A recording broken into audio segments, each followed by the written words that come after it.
Hello everyone. So they just announced that there's changes to cards in the July 10 release. By release, they probably mean patch or balance change. I don't know what release means. Greetings, Shadowverse fans. Although these card changes weren't previously announced due to the schedule of upcoming events and tournaments, we've decided to proceed with the card changes on July 10 Pacific time. We will be changing 3 cards in this release. This is an explanation of what we are changing and why. And by release, probably patch. Usually we're going to get changes to cards on July 29th, the end of the month. This is kind of an emergency patch. What's changing? Heartsick Demon's cost, attack, and defense will be increased. It goes from a 2 play point 2/2 to a 6 play point 6 attack, 6 defense. Seductress Vampire's effect will be changed. It goes from Vengeance is active for you for us to match even if your defense is more than 10 to change your leader's maximum defense to 10.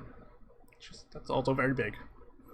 Also, Elena Pierce's prayer's cost, attack, and defense will be increased.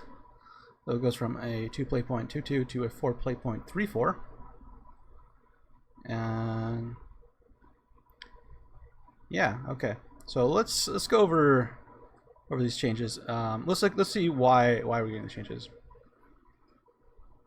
If you're not like competitive player, you don't play that much, or even if you play a little bit, maybe you've probably heard of what's going on currently in the current state of the game.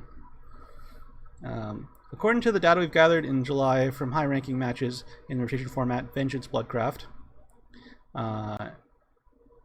Vengeance Bloodcraft currently possesses the highest win and usage rates at 58% win rate and 40.3% usage rate, which is insanely high. Both are in, like, 58% win rate, pretty high. 40% usage rate is insane. Alana Havencraft has the second highest win rate and usage rate. 51.5% win rate. It's good, but not like game breaking. And 12% usage rate, which is fairly high, not as high as 40, respectively. No other deck archetypes hold an overwhelming win or usage rate. Event players going first in rotation format have a win rate of 49.2% compared to 52.2 in early June across all deck archetypes. This number's kind of deflated just because of the aspect of what's currently going on in the meta. Since it's across all deck archetypes, there's deck archetypes that are just getting absolutely bodied right now, and they're dropping the win rate of going first by a lot. So I feel like this number's kind of a deflated. This is talking about unlimited format. It's kind of reflects the same thing that's going on in rotation. So that's why they're nerfing things. So Vengeance Blood is actually taking up the whole meta pretty much. And Alana Havencraft is pretty strong. I think it deserves a nerf as well. So let's talk about Heartsick Demon first. 2 play 1/2/2. It refunds you 2 play points, or reduces the cost of 2 cards by 1 when you Vengeance. Essentially, kind of makes itself free, and also lets you do power plays a turn earlier, which is very, very strong. Making it a 6 cost means that you can still reduce something maybe cost 8 and play on turn 7. That's still pretty good, but you can't really do much else on the turn that you play the Heartsick Demon because it takes up your whole turn. And it makes it pretty weak, even though it has really high stats. Like it's good stats, but it doesn't do anything aside from reduce the cost of cards in your hand. So on the turn you play it, you kind of lose tempo, but you can gain advantage later in the game. So for that case, it's pretty fair. Being a 2 play point card that does that, it's actually like it was insane.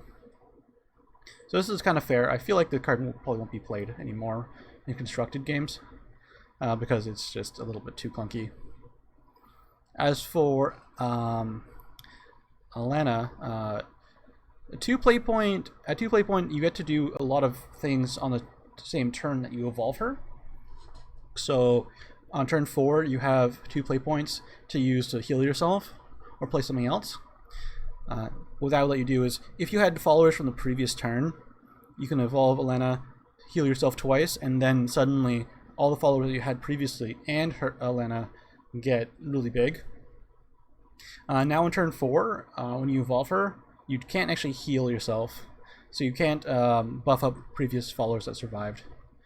Also on turn 5, going first, you get 1 play point to heal, which is okay, but your opponent already evolved on turn 4, though they probably cleaned up your board.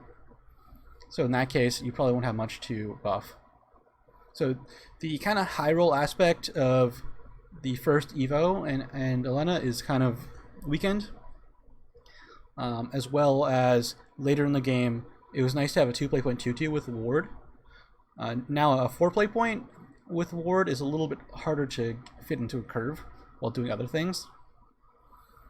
So in that way, she's kind of nerfed. It still has decent defense, so she works okay as a Ward in late game. Yeah, I think this nerf is pretty fair. I feel like they could have maybe like reduced the amount of stats she got on Evo, or made her like a 3 cost. 4 cost is playing it pretty safe. The deck will still be fine because it has multiple ways of winning. It has the Kel Bowman.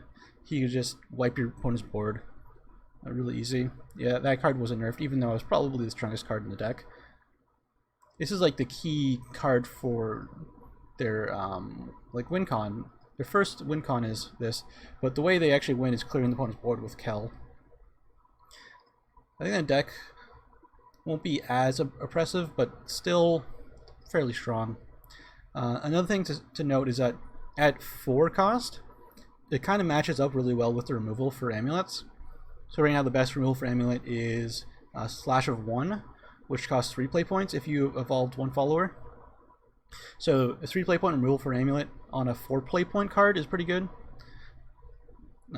Even though you're only removing the amulet, not removing the body that generated the amulet, you won't be punished as much for trying to remove the amulet because of the cost of the follower. So I think that's pretty fair. Seeing that Kel wasn't touched, I think the deck will still be pretty strong.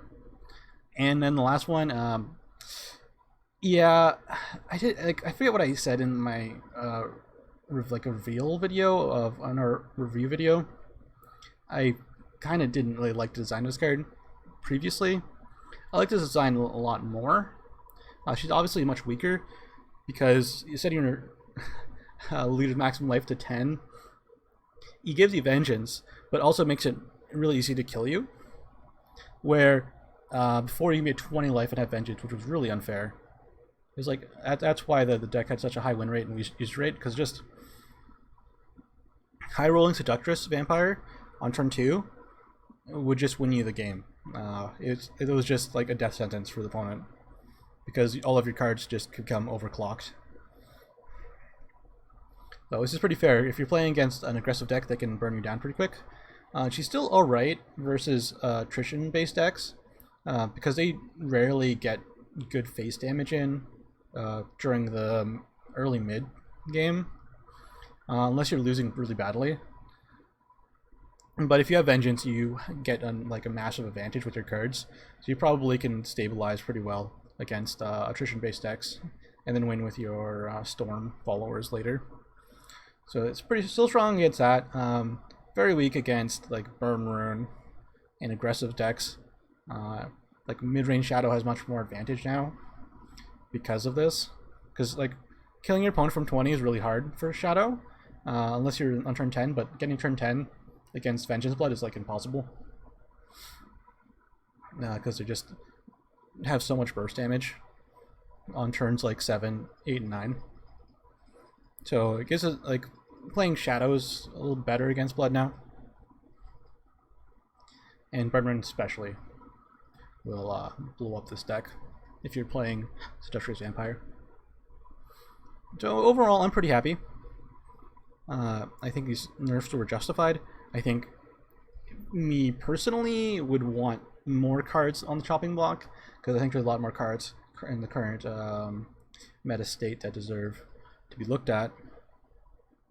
But for now, this is pretty fair, and hopefully on the 29th, when we get the actual balance change, they will look at more overpowered cards, maybe some weak cards to change.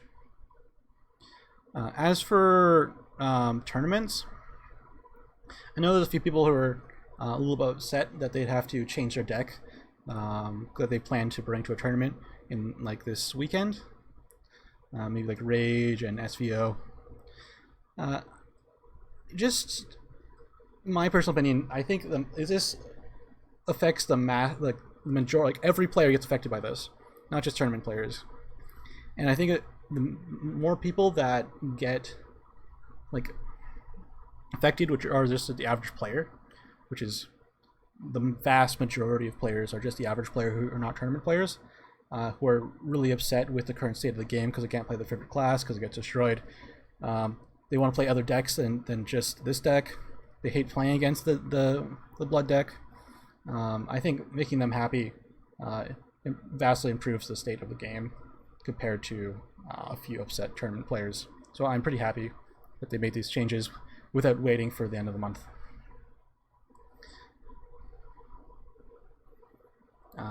And me personally, I don't want to play this deck against in tournament. I know that our format has a ban, which is lets you ban it, but then I feel like you're forced to use a ban on the deck unless you're specifically targeting Vengeance Blood, which is a risky strategy in itself. That's just my personal opinion on it. You get temporary vial bonuses if you vial these cards after the nerf until the end of the month, and you get compensation for the temporary cards. So normally they won't give you recompensation for the temporary cards, but since this is the first time they're doing it, they're going to. So if you use your, I don't know if it works after the patch or not, or before the patch, they're going to give you some gems probably. And yeah, this is just saying that the next card adjustments are scheduled for July 29th, so that wasn't pushed back because of nerfs. It's still going to be on 29th, which I hope we get more changes, personally. I always like there at least to be some changes. Unless we have a perfect balanced meta, which is impossible. I always like to have some changes just to change up the meta, so we can get fresh decks and getting played on ladder.